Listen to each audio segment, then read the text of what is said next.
खुदा की दामन शेख सादी अलैहि रहमा की दामन उर्से शेख सादी सरजमीने जयपुर नारे तकबीर।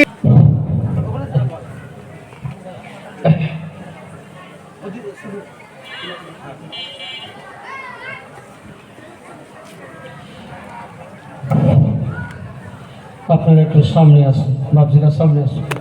ও ভাইজান সামনে আসুন, অত ফাঁকাতে বসলে ভালো লাগে, ফাঁকা জমিতে চাষ করতে ভালো লাগবে না। আসুন সামনে আসুন, একবার ছোট্ট করে হাত উঠিয়ে দোয়া করুন তো। আল্লাহুম্মা আমিন।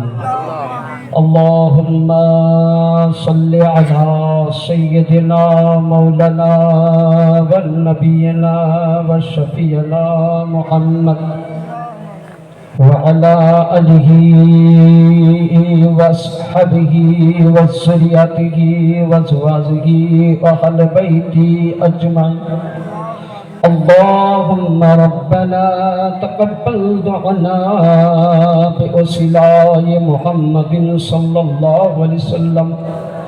اللهم ربنا تقبل دعانا بوسيلة أهل بيت عزم. اللهم ربنا تقبل دعانا أصحاب الكرام. اللهم ربنا تقبل دعانا غوث أعظم إمداد مدد كن خزم عين الدين چشتی سنجري عليه رضوان. سبحان ربك رب العزة عما يصفون والسلام على المرسلين والحمد لله رب العالمين. بحق لا إله إلا الله محمد رسول الله صلى الله عليه وسلم. السلام عليكم ورحمة الله وبركاته. الحمد لله الحمد لله رب العالمين.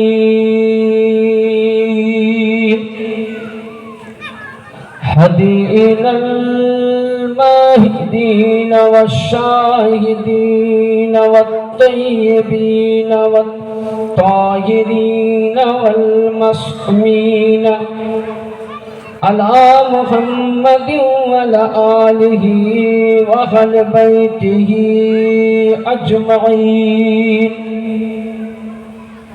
أما بعد فأعوذ بالله من الشيطان الرجيم.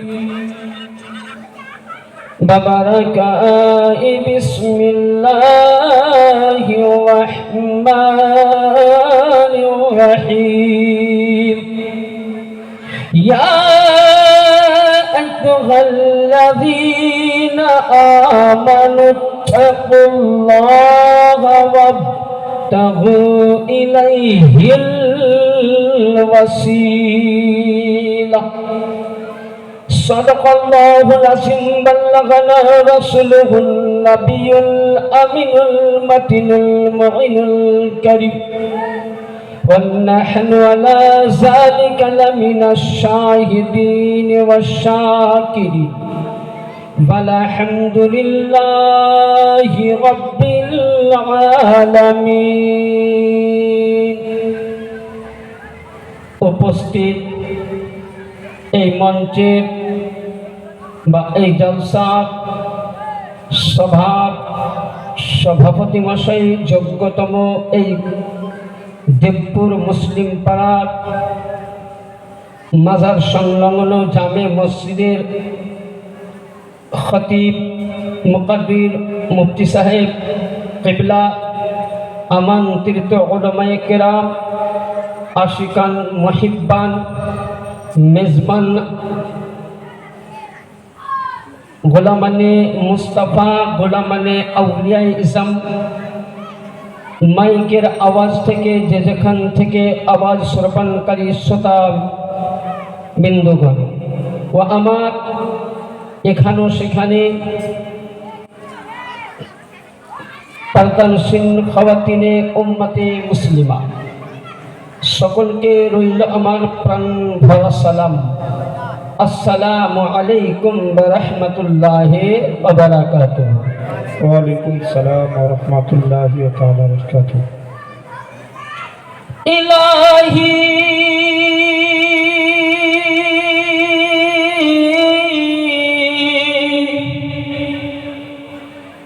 উর্দু ভাষায় দু চার করে নাচ পড়বো, বুঝতে পারবেন তো বাবজিরা?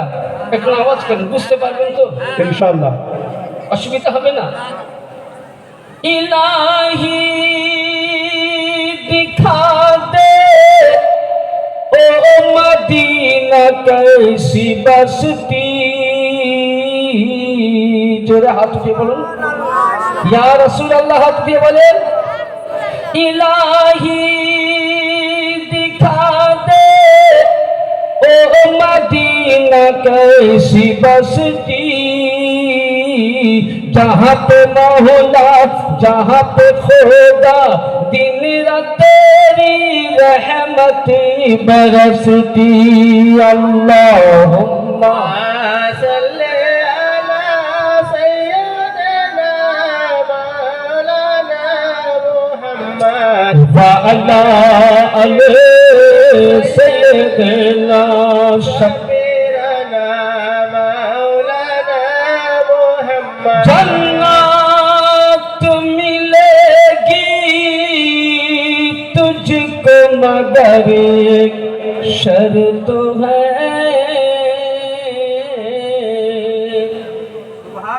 সুবহানাল্লাহ।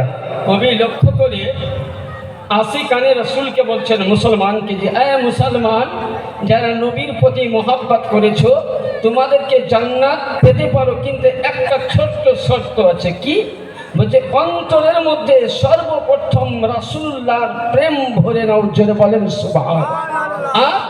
যদি পুরো অন্তর সুবহানাল্লাহ রাসূলের প্রেমে পাগল হয়ে যাই তো আল্লাহর নবী বলতেছেন তোমার জন্য জান্নাত ওয়াজিব হয়ে আছে। তাই কবি বলছেন জান্নাত মিলেগি तुझको मगर एक शर्त है, पहले बसा ले दिल में करीना रसूल का।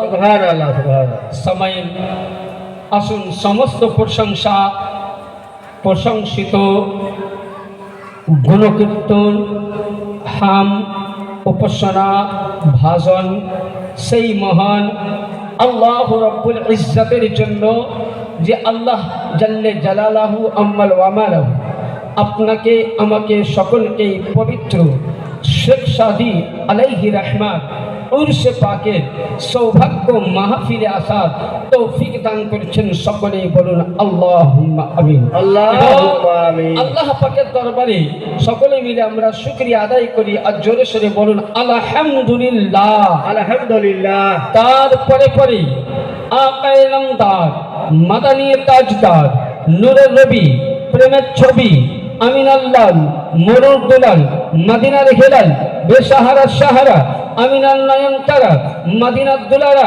যার নাম আসমানে, যার নাম জামিনে, যার নাম কোরআনে, যার নাম তাওরিতে, যার নাম ইনজিলে, যাকে আল্লাহ কোরআনে বলেন ইয়া আইয়ুহাল মুজাম্মিল, যার শানে আল্লাহ কোরআনে বলেন ইয়া আইয়ুহাল মুদাসসির, যার শানে আল্লাহ কোরআনে বলেন আমা আরসালনাকা ইল্লা রাহমাতাল লিল আলামিন, শাফায়াল মুজনাবিন, আনিসুল কাদিবিন, রাহাতুল আশিকিন, জাদ্দিল হাসানি ওয়াল হুসাইন, মামবাইনে ইলমি হিকাম, নবিয়ে তো জাহা কৌন মাকা, নবী মুহাম্মাদুর রাসূলুল্লাহ সাল্লাল্লাহু আলাইহি সাল্লামকে হাজির নাজির প্রেজেন্ট উপস্থিতি জেনে নবীর প্রতি, নবীর আওলাদ আহলে বাইতে পাকের প্রতি এবং সারা বিশ্ব জগতের আল্লাহর ওলিদের প্রতি হাজারো হাজার দরুদ ও সালাম অর্পিত হোক, বর্ষিত হোক, উচ্চাপিত হোক।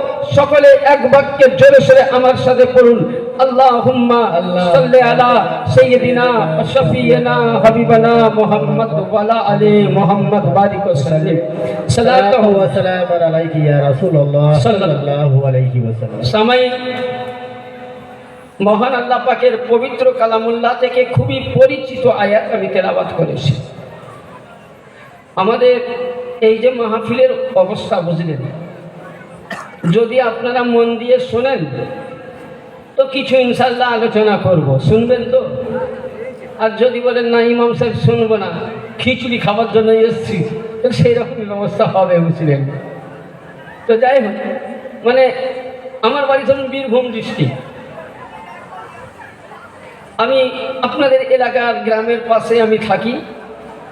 এরুয়া নরাজপুর জামে মসজিদের একজন আমি ছোটোখাটো ইমাম, খুব অল্প শিক্ষার জ্ঞানের মানুষ। আল্লাহ পাক আমাকে এই আপনাদের খিদমতে আসার তৌফিক দান করেছেন। আপনারাও আমার জন্য দোয়া করবেন যেন আমি সুন্দরভাবে ইসলামকে নিয়ে চলতে পারি এবং আপনাদেরকে যেন ইসলামের পথে এনে কিছু হাদিস ও কোরআন শোনাতে পারি। সকলে বলেন আলহামদুলিল্লাহ। আলহামদুলিল্লাহ। সামাইল, মহান আল্লাহ পাকের পবিত্র কালামুল্লাহ থেকে আয়াতে কারিমা তেলাওয়াত করেছি, যে আয়াতে আল্লাহ পাক বিশ্লেষণ করে বলছেন, কি বলেছেন? আল্লাহ রাব্বুল আলামিন বলছেন, ইয়া আইয়ুহাল্লাযীনা আমানুত্তাকুল্লাহ, এই ঈমান বলো तुम लोग अल्लाह से डरो। কথা বুঝবেন, तुम लोग अल्लाह से डरो, अब्तगू इलैहिल वसीला, और अल्लाह की राह में निकल पड़ो वसीला तलाशी के लिए। তাহলে কোরআন বলছে ইমানদার তোমরা আল্লাহকে ভয় করো। তো আমরা আল্লাহকে ভয় করি না বাপজিরা? কথা বলেন, ভয় করি তো? হ্যাঁ, আল্লাহকে ভয় করি বলি তো মসজিদ বানিয়েছি 40টা ঘরে, তাই তো? হ্যাঁ, আল্লাহকে ভয় করি বলি আল্লাহওয়ালার মাজারের আমরা উর্স মানিয়েছি, কালকে আমরা চাদর পশি করিয়েছি, আজকে আমরা কিছু তাবারুকের ব্যবস্থা করেছি, এরপরে মিলাদ মাহফিল দোয়া খায়ের করেছি। তাহলে আল্লাহকে ভয় করি, আল্লাহকে বিশ্বাস করি, আল্লাহর হুকুম পালন করি বলে আজকে আমরা এত বড় মাহফিল খানা কি করেছি, সাজিয়েছি, তাই তো ব্রাদার? তাহলে আমাদেরকে আল্লাহ পাক বলছেন তোমরা আগে কি করো, আমাকে ভয় করো, আর বলছে আমার রাস্তায় তোমরা ওসিলা তালাশি করো। তাহলে ওসিলা কেন তালাশি করতে হবে, কিসের জন্য? যে কোনো জিনিসের ওসিলা মাধ্যম প্রয়োজন, মাধ্যমের প্রয়োজন নাই। আজকে লক্ষ্য করুন, আমি এরুয়া নরাজপুর জামা মসজিদের খতিব বা ইমাম, আপনারা আমাকে কেউ চিনতেন? হ্যাঁ, কেউ চিনতেন না। আর আমিও দেবপুরের লোককে চিনতাম না। তাহলে আমাকে কে আনলো এখানে? আপনাদের মসজিদের মুফতি সাহেব, আপনাদের মসজিদে মুফতি সাহেব, ইমাম সাহেব, উনি আমাকে দাওয়াত করে উনার মাধ্যম দিয়ে আমি আপনাদেরকে চিনলাম, আপনারা আমাকে চিনলেন। তাহলে এটা কি হলো, অশিলা নয়? আমি যদি অনচিনহারে এসে অনচিনহারে এসে যদি আমি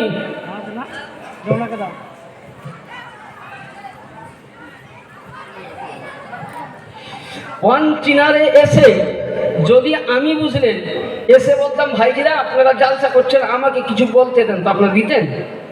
দিতেন না। কেন? আপনারা চিনেন না, আমাকে চিনেন না, জানেন না। তাহলে একটা মাধ্যমের প্রয়োজন। তো আল্লাহ পাক বলছেন যে আমাকে পেতে গেলে তোমাদের ওসিলার প্রয়োজন আছে, নাই? এবার অনেকে বলে যে ওসিলা ধরে পাবো কি? আমি কিছু কিছু আলোচনা করব হাদিস দিয়ে।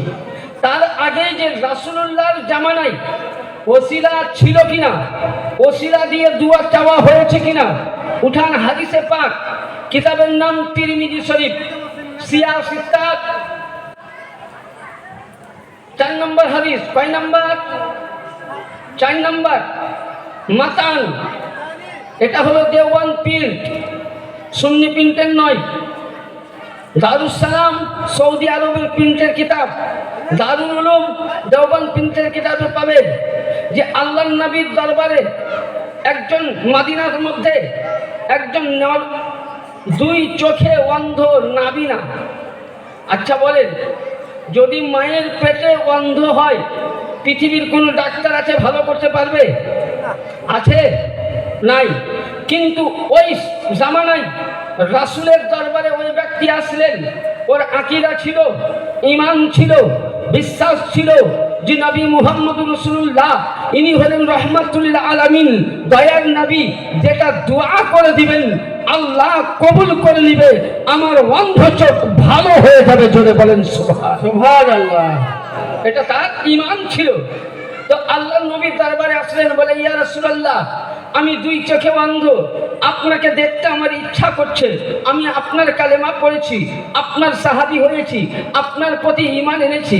ইয়া রাসূলুল্লাহ, আপনার কথা মোতাবেক শুনেছি যে মায়ের চরণ ধুলিতে ছেলের জন্য জান্নাত, মা বাপের চেহারা দেখা ইবাদত, মায়ের চেহারা দর্শন করা ইবাদত, বাপের চেহারা দর্শন করা ইবাদত। কিন্তু নবী মুহাম্মদুর রাসূলুল্লাহ, আমি দুই চোখের মধ্যে অন্ধ, আমি দুই নয়নের মধ্যে অন্ধ, আমি কিছুই দেখতে পাই না। আমার মা দেখতে কেমন আমি জানি না, আমার পিতা দেখতে কেমন আমি জানি না, আমার স্ত্রীর চেহারা কেমন আমি জানি না, আমার বেটার চেহারা কেমন আমি জানি না। ওগো দয়ার নবী, আপনি আমাকে দেখার সুযোগ করে দিন। তা আল্লাহর নবী বলছেন, ইন্নাল্লাহা মা'আস সাবিরিন, তুমি সবর করো। কি বললেন? সবর করো। আর যদি না করো তাহলে এক কাজ করো, তুমি ওযু করে আসো। কি করতে বললেন নবী? কথা উত্তর দিবেন। কি করতে বললেন? যদি আপনারা উত্তর না দেন তো ভাববো ঘুমিয়ে পড়েছেন। মানে একটা কথা শুনেন, একটা মৌলভী সাহেব বক্তব্য দিচ্ছে স্টেজে, বুঝলেন তো? মৌলভী সাহেব এত লম্বা চড়া বক্তব্য ধরেছে, বুঝলেন। সকালবেলায় সব ধান কাটাকাটি আছে, আলু তোলা আছে, গম তোলা আছে। মৌলভী সাহেব বক্তব্য ছাড়ে না, তো পাবলিক বুঝে ইমাম সাহেব তো বিশাল ব্যাপারে বক্তব্য ছাড়বে না মনে হচ্ছে। ওই পেছন ধার থেকে বুঝলেন লোক একটা একটা করে চলতে শুরু করেছে। মানে স্টেজ ফাঁকা ফিল্ড, ফুটবল ময়দান। কিছুক্ষণ পরে বুঝলেন ইমাম সাহেব চোখটাকে খুলে দেখছেন তো কেউ নাই, বুঝলেন, ফাঁকা ময়দান। একটা ছোট্ট বাচ্চা ছেলে বসে আছে। মৌলভী সাহেব দোয়া করে বলছে, আল্লাহ, আজকের মাহফিলের যত নাকি সবাই পালিয়ে গিয়েছে, এই বাচ্চাটাকে দিও, তার আত্মীয়র খবরে দিও। বলছে, ইমাম সাহেব, আমি আপনার নেকির জন্য বসে না। বলছে, কেন রে বা?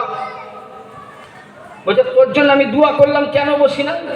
বলছে, হুজুর, আপনার বক্তব্য শোনার, বক শোনার আমার সময় নাই, আমাকে ঘুমাইতে হবে। তো বলে, বসে আসিস কেন? বলে, হুজুর, আপনি যে পাটিটাতে মাদুরটাতে বসে বক্তব্য দিচ্ছেন, ওই চাকাইটা হলো, মাদুরটা হলো, বিছানার চাদরটা হলো আমার, ওই চাদরের জন্য আমি বসে আছি, বুঝলেন না? তো আমিও থাকতাম না, বুঝলেন তো? যদি আপনারা একটু আওয়াজ না করেন তো আমি ভাববো ঘুমিয়ে গেছেন, তাই কিনা বাবজিরা? একবার জোরে করে পড়ুন, আল্লাহুম্মা সাল্লি আলা সাইয়্যিদিনা। ভয় করি না জাহান্নামে,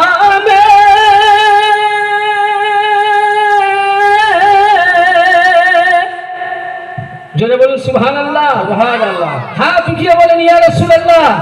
সকলে হাত উঠিয়ে বলেন ইয়া রাসূলুল্লাহ। ভয় করি না জাহান্নামে, আগুন ডরায় আমার নবীর নামে, আগুন হইল বাগিচার ফুল,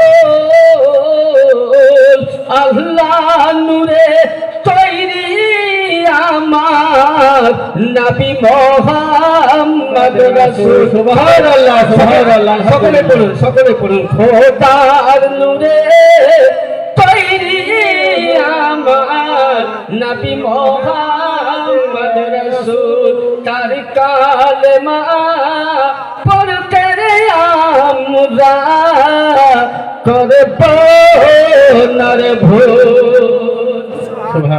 সময় আসুন। তো বলতে চাইছিলাম, ওই নাবিনা ব্যক্তি ওযু করলো, ওযু করার পর নবীকে বলছে, হুজুর আমি কি করব? নবী বলছেন, 2 রাকাত তুমি নফল নামাজ পড়ো।